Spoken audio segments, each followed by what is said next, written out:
Grumble, grumble. Hey everyone, it's the Grumpy Meeple, and I am coming back at you with the next installment in my new recurring series, The Weekly Grump, where I talk about news and hot goss related to the board game industry, and I also chat about what I've been getting up to, what kind of games are interesting me, etc. So let's get right into it with news and stuff.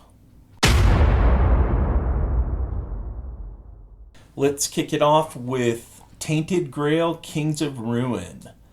So, little backstory on Tainted Grail. I never played the first one.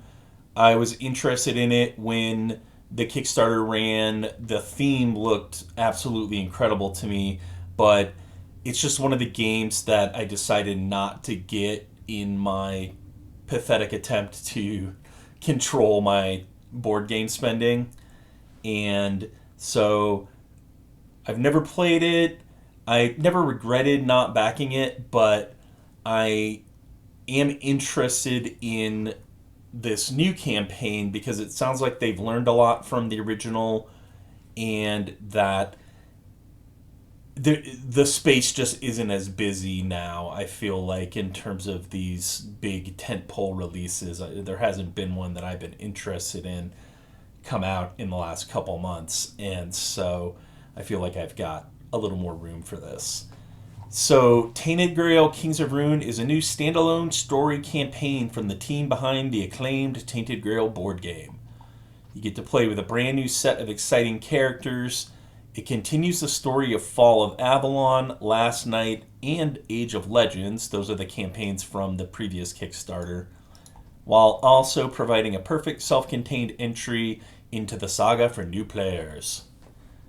They're using all their experience from creating over 150 hours of narrative content to make Kings of Ruin one of the most mechanically polished and most exciting stories in board games.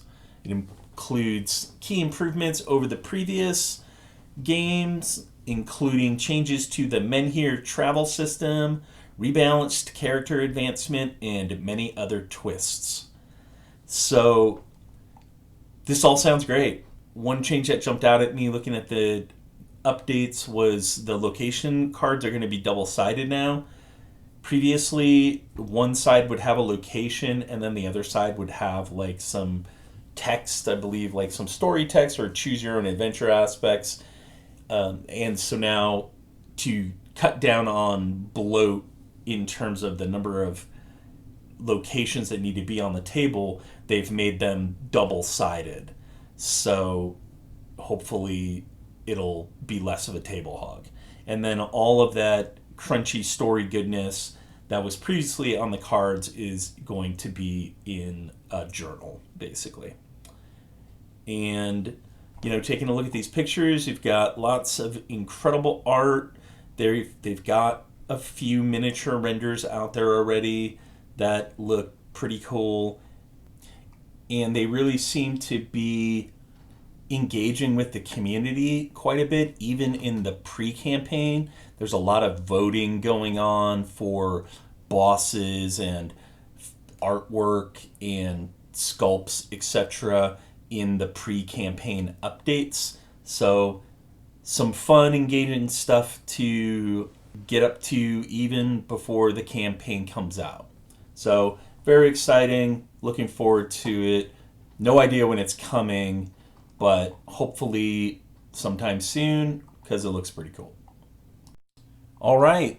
Next, we're taking a look at an exciting new project that is actually launching on GameFound on Monday, tomorrow, the 22nd?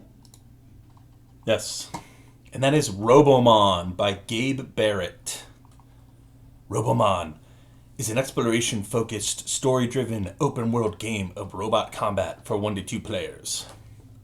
Okay, so let's get this out of the way.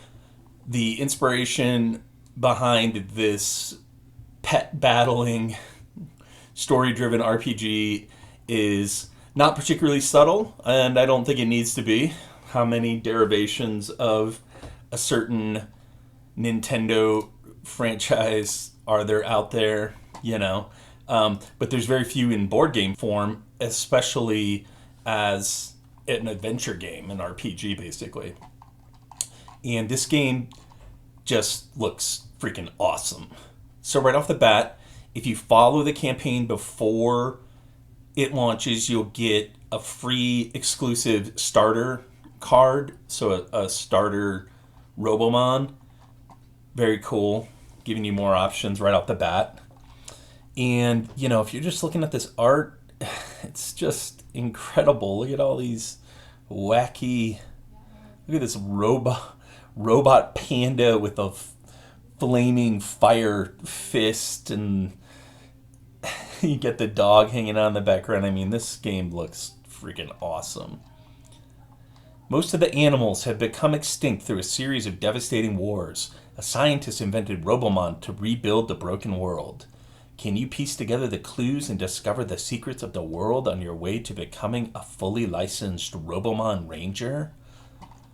So, the idea of this game is basically kind of really just a pure adventure game where you're working through a quest book and the pages correspond to various locations in the world, and in those locations there are numerous things that you can interact with, very much like a video game, you know, where you're in your starter town and you can go into everyone's houses and talk to them and learn about how to play the game.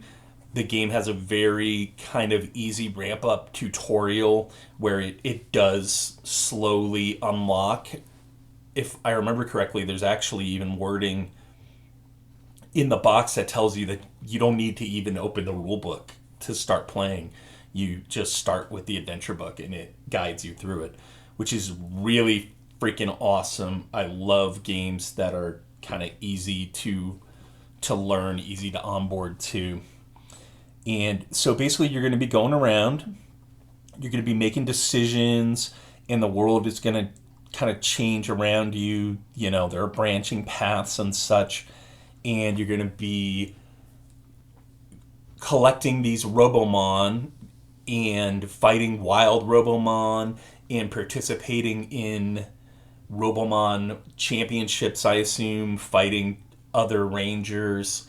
So it's it's just a really cool, slick twist on basically a board game adaptation of this type of video game. And it really looks pretty faithful, to the point where there were actually even QR codes on the pages of the storybook that if you scan them, it will play the soundtrack for that zone.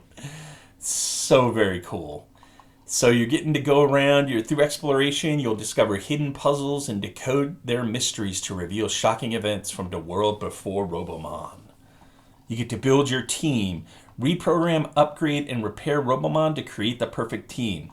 So you can see here again, like, the inspiration is right in your face, but it looks really cool because it's not a competitive game. It's a cooperative or a solo campaign game where you're fighting against other AI controlled Robomon, not each other, and you don't have that collectible aspect of having to buy packs and whatnot. It's all in a self-contained package in the game. And so you can see you've got your hit points, you've got your special abilities. Some of them have an AoE effect. It's just, how could this look any cooler? Willow hair. Oh, there's Panda 1. I love that. Robomon battles. Adjust your tactics and your Robomons to the obstacle you face. So this game also captures that element of, like, types and weaknesses and strengths versus various types. So you're having to switch your Robomon out or use different abilities and such to defeat foes that maybe don't match up strongly against your favorite Robomon, just like in the games. And then you're climbing the ranks. As you battle the most infamous Robomon Rangers, you will grow in strength, getting new Robomon, new items. The game has a really cool, simple save system where it's just a sheet that you kind of write everything on. It looks exactly like an inventory from a game like this, the inventory screen. And this game kind of came out of nowhere for me. I saw coverage of it on Facebook. Somebody, Rolling Solo, was talking about it and how excited he was for it, and I started looking into it, and I just think it looks awesome. I'm super excited, and I'm definitely going to be backing this campaign on GameFound when it launches tomorrow. All right, and finally, I just wanted to touch for a minute on the latest idiocy coming out of CMORON, who I have lovingly rebranded as CMORON, using only assets from their own logos. Sorry, I'm laughing at my own joke, but I deeply, deeply enjoy this. And that the topic that I wanted to touch on was their moronic, worthless, pointless waste of resources that could be spent actually trying to make a halfway decent game that anyone gives a shit about. Foray into NFTs and the NFT space.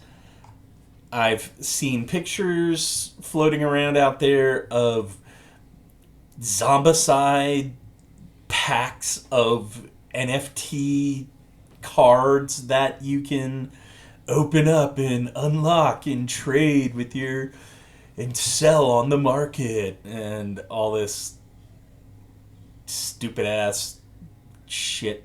And I just wanted to take this moment to just again to mock and belittle CMON for their decision making. They really should be focused on shipping shit to people that isn't broken, shipping shit to people where they're not charging an extra $200 for the shipping, and making quality content that people actually give a shit about, instead of yet another mini Zombicide expansion or that fucking Cyberpunk game that was literally their biggest turd they've ever put out in terms of funding. So just wanted to throw my hat into the ring and just say, for as much as they do right,